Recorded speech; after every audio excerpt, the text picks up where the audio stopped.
తెలంగాణలో రైతు రుణాల మాఫీకి రంగం సిద్ధమైంది. ఈ సాయంత్రం 4 గంటలకు ముహూర్తం ఖరారైంది. తొలి విడతలో 1,00,000 లోపు రుణాలను కాంగ్రెస్ ప్రభుత్వం మాఫీ చేయనుంది. సచివాలయంలోని ఆర్థిక శాఖ ప్రత్యేక ప్రధాన కార్యదర్శి కార్యాలయంలో CM Revanth Reddy button click చేయగానే నేరుగా రైతుల ఖాతాల్లోకి ఏకకాలంలో రుణమాఫీ సొమ్ము జమ కానుంది. సుమారు 11.42 లక్షల మంది లబ్ధిదారులకు రుణమాఫీ కింద సుమారుగా 7,000 కోట్లను ప్రభుత్వం వెచ్చించనుంది.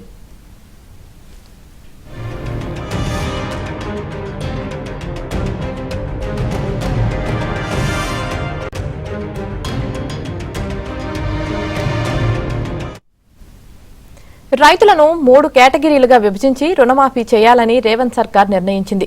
తొలి విడతలో 1,00,000 లోపు, రెండో విడతలో 1,50,000, మూడో విడతలో 2 లక్షల వరకు రుణాలను మాఫీ చేయనుంది. బ్యాంకులు PACCSల నుంచి ఇప్పటికే సేకరించిన వివరాలన్నింటినీ నేషనల్ ఇన్ఫర్మేటిక్ సెంటర్లో విశ్లేషిస్తున్నారు. మొత్తంగా రుణమాఫీ పరిధిలోకి వచ్చే రైతు కుటుంబాలు 40 లక్షలు ఉన్నట్లు లెక్క తేలింది. 1,00,000 లోపు రుణాలు ఉన్న రైతుల వివరాలను జిల్లాల వారీగా కలెక్టర్లు, DAOలకు పంపించారు.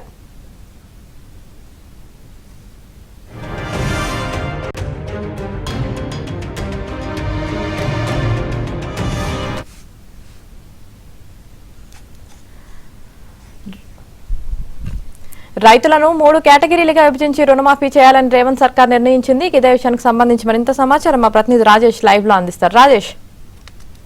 Good afternoon Yamini. మరి కాసేపట్లో అంటే సరిగ్గా 4 గంటలకు రాష్ట్ర వ్యాప్తంగా ఉన్నటువంటి 12 లక్షల మంది రైతాంగానికి 1,00,000 రూపాయల రుణమాఫీ చేసేందుకు రాష్ట్ర ప్రభుత్వం ఏర్పాట్లన్నీ సిద్ధం చేసింది. కాసేపటి క్రితమే ముఖ్యమంత్రి రేవంత్ రెడ్డి సచివాలయం చేరుకున్నాడు. ఇవాళ వాస్తవానికి 11 గంటలకు పలు అంశాలపై రివ్యూ చేయాల్సి ఉండగా వ్యవసాయ శాఖ అధికారులు ఇచ్చినటువంటి అంశాల ఆధారంగా ఇప్పటికే గ్రౌండ్ వర్క్ సిద్ధం చేసింది రాష్ట్ర ప్రభుత్వము. రాష్ట్రంలో ఉన్నటువంటి దాదాపుగా 47 లక్షల మందికి 2 లక్షల రుణమాఫీని ఒకే దఫలో చేయాలని చెప్పేసి రాష్ట్ర ప్రభుత్వం మొదట భావించిన ఆర్థిక నిధుల సర్దుబాటు కారణంగా దశల వారీగా చేయాలని చెప్పేసి ప్రభుత్వం అంచనాకు వచ్చింది.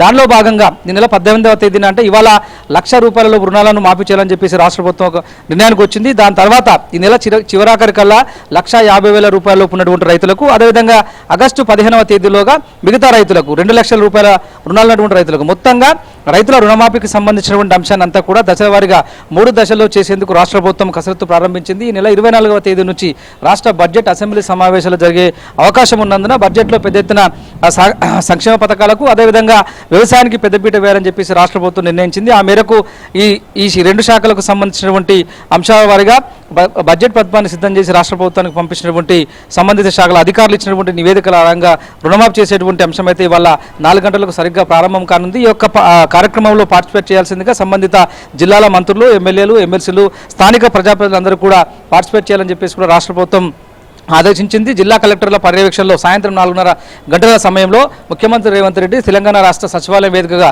దాదాపు 500 రైతు వేదికల ద్వారా వీడియో కాన్ఫరెన్స్ ఉద్దేశించి రాష్ట్ర రైతాంగాన్ని ఉద్దేశించి కాంగ్రెస్ పార్టీ అధికారం రావడం కంటే ముందు ఎన్నికల మేనిఫెస్టోలో పొందుపరిచినట్లుగా రాష్ట్ర రైతాంగానికి పూర్తి స్థాయిలో రుణవిముక్తి నుంచి పూర్తి స్థాయి ప్రభుత్వం భరోసా ఇచ్చేందుకు తీసుకున్న చర్యల పట్ల, రాష్ట్ర రైతాంగానికి రాబోయే 5 ఏళ్లలో ఇవ్వబోయేటువంటి భరోసా పట్ల, ఇప్పటివరకు కాంగ్రెస్ ప్రభుత్వం అమలు చేసినటువంటి పలు సంక్షేమ అభివృద్ధి కార్యక్రమాల పట్ల రైతాంగాన్ని ఉద్దేశించి యావత్ తెలంగాణ ప్రజలను ఉద్దేశించి ప్రసంగించేటువంటి అవకాశం ఉంటుంది. ఇవాళటి ఈ సమీక్షా సమావేశం ముగిసిన తర్వాత ఇతరత్ర అంశాలపై కూడా సీఎం రేవంత్ రెడ్డి సమీక్షా సమావేశం తెలంగాణ రాష్ట్ర సచివాలయంలో కొనసాగే అవకాశం ఉంటుంది. Okay, right. Thank you Rajesh.